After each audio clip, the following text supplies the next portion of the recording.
Mon grand-père a planté un navet, et il est devenu grand, très gros. Jamais vu un tel navet dans les villages. Et donc mon grand-père est allé cueillir un navet. Tire, mais ne peut pas tirer. Le grand-père ne savait pas quoi faire. Et ainsi, mais cela ne se retirera d'aucune façon. Ensuite, le grand-père a appelé la grand-mère pour tirer le navet. Une vieille femme est venue, a attrapé son grand-père par le dos, et ils ont commencé à rassembler le navet. La grand-mère est pour le grand-père et le grand-père pour le navet.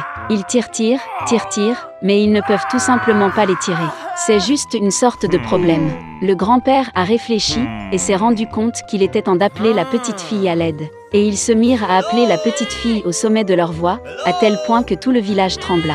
La petite fille accourut, saisit la jupe de la grand-mère et recommença à tirer le navet. La petite fille de la grand-mère du grand-père et le grand-père du navet. Ils tirent, mais ils ne peuvent pas tirer. Les vieux étaient bouleversés, car un tel navet disparaît. Ensuite, la petite fille a décidé d'appeler son chien, Bug, pour qu'au moins elle aide à tirer le navet. Bug accourut, attrapa sa petite fille par le mouchoir, et ils commencèrent à rassembler le navet. Un Bug pour une petite fille pour une grand-mère pour un grand-père, et un grand-père pour un navet. Ils tirent, mais ils ne peuvent plus tirer. Le grand-père et la grand-mère étaient encore plus bouleversés, car le navet non mangé disparaîtra. Soudain, l'insecte a aboyé et s'est enfui. Le chien est revenu non seul, mais avec un chat. Elle a attrapé le scarabée par la queue et a commencé à tirer le navet tous ensemble. Un chat pour un insecte pour une petite fille pour une grand-mère pour un grand-père et un grand-père pour un navet. Pulpule, mais pas extensible. Les personnes âgées étaient bouleversées avec leur petite fille. Ils ne verront pas de navet. Soudain, le chat a couru dans la grange. Elle était partie depuis longtemps, et elle est revenue non seule, mais avec une souris. Le grand-père et la femme, ainsi que la petite fille et le scarabée, ont commencé à demander de l'aide à la souris. Elle remua la queue, grinça 2 fois, puis attrapa la fourrure du chat avec ses petites pattes. Et encore une fois, ils ont assemblé le navet. Une souris pour un chat pour un insecte pour une petite fille pour une grand-mère pour un grand-père et un grand-père pour un navet.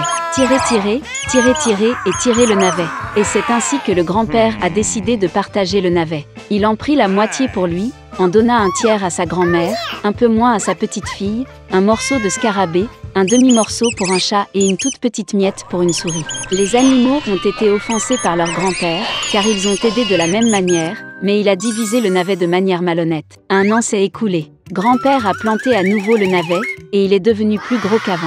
Pendant longtemps, un tel navet n'a pas été vu dans les villages. Et donc mon grand-père est allé cueillir un navet. Tire, et ceci, et cela, mais ne tirera pas. Le grand-père ne savait pas quoi faire. Et j'ai décidé d'appeler à nouveau ma grand-mère pour obtenir de l'aide. Ils ont commencé à rassembler le navet.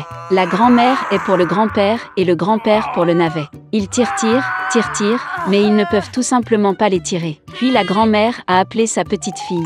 La petite fille a couru, et ils rassemblèrent le navet. La petite fille de la grand-mère du grand-père et le grand-père du navet. Pulpule, mais pas extensible.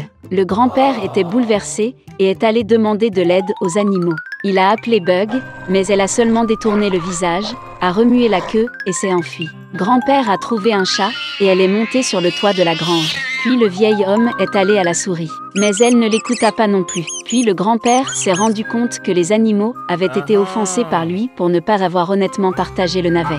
Après tout, sans souris, chat ou insecte, le grand-père ne peut pas voir un navet. Le vieil homme réfléchit, rassembla ses pensées et retourna vers les animaux. Il s'est excusé auprès de l'insecte, a demandé pardon au chat et a promis le meilleur morceau de navet pour la souris.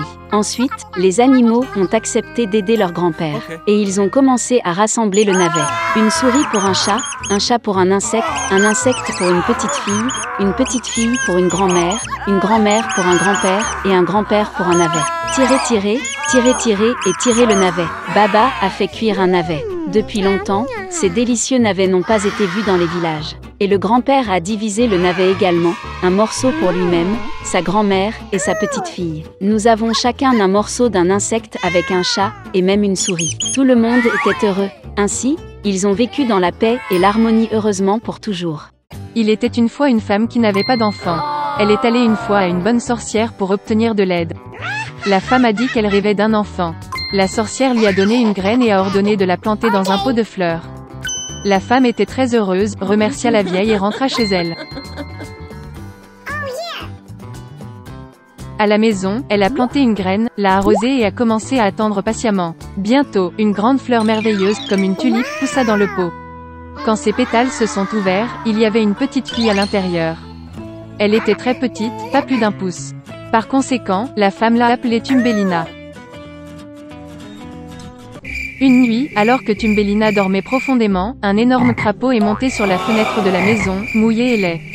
Elle attrapa la fille endormie et se précipita vers son marais. Le crapaud a décidé d'épouser son vilain fils avec la belle Thumbelina. Elle l'a planté au milieu de la rivière sur une large feuille de lys pour que la fille ne s'enfuit pas. Le matin, Thumbelina s'est réveillée et s'est rendue compte qu'elle n'était pas à la maison, mais qu'il y avait de l'eau autour d'elle. Quand la jeune fille réalisa quel terrible sort l'attendait, elle pleura amèrement. En ce moment, de petits poissons ont nagé. Ils se sont sentis désolés pour Thumbelina. Ils ont rongé la tige du lit, et la feuille a flotté en aval avec la fille. Un gros coléoptère est passé. Voyant une belle fille, il l'attrapa et la porta jusqu'à un arbre, où il la présenta à ses amis. Ils enviaient tous sa beauté, mais disaient que Thumbelina était très moche et ne pouvait pas être en leur compagnie. Sous la pression d'amis, le scarabée a également décidé qu'elle était laide, a laissé la fille au sol et a dit au revoir. Tout l'été, Thumbelina a vécu seule dans la forêt. Elle a tissé un berceau pour elle-même avec de l'herbe et des feuilles. Elle mangeait du pollen et de la rosée, se prélassait au soleil par temps clair et se cachait de la pluie sous une grande feuille de bardane. Mais bientôt des pluies froides et des vents sont arrivés. Thumbelina n'avait pas de tenue d'hiver et elle a commencé à geler. La fille souffrait de faim et de froid. Et un jour, elle a été abritée par une souris des champs. Ils ont vécu ensemble glorieusement, la fille a aidé la souris à faire le ménage, lui a raconté des contes de fées et a reçu en retour un logement chaleureux et de la nourriture.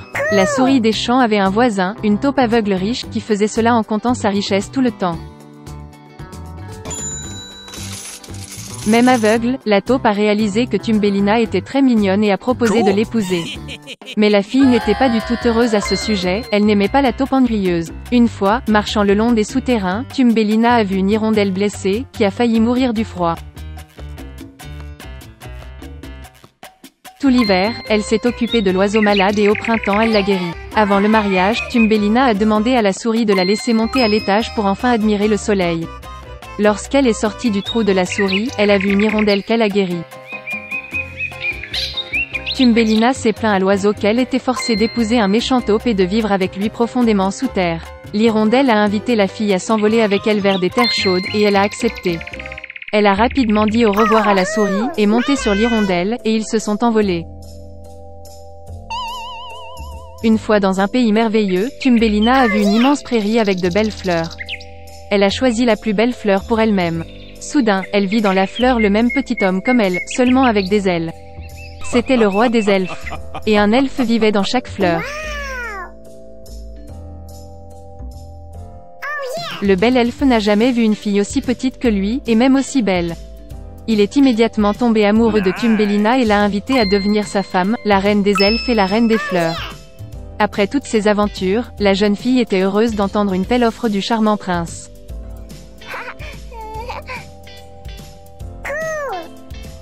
Elle a accepté avec joie. L'elfe prit Thumbelina par la main, et au même moment 2 ailes apparurent derrière elle. Maintenant, elle est devenue la reine des elfes. Et depuis, ils ont vécu heureux pour toujours.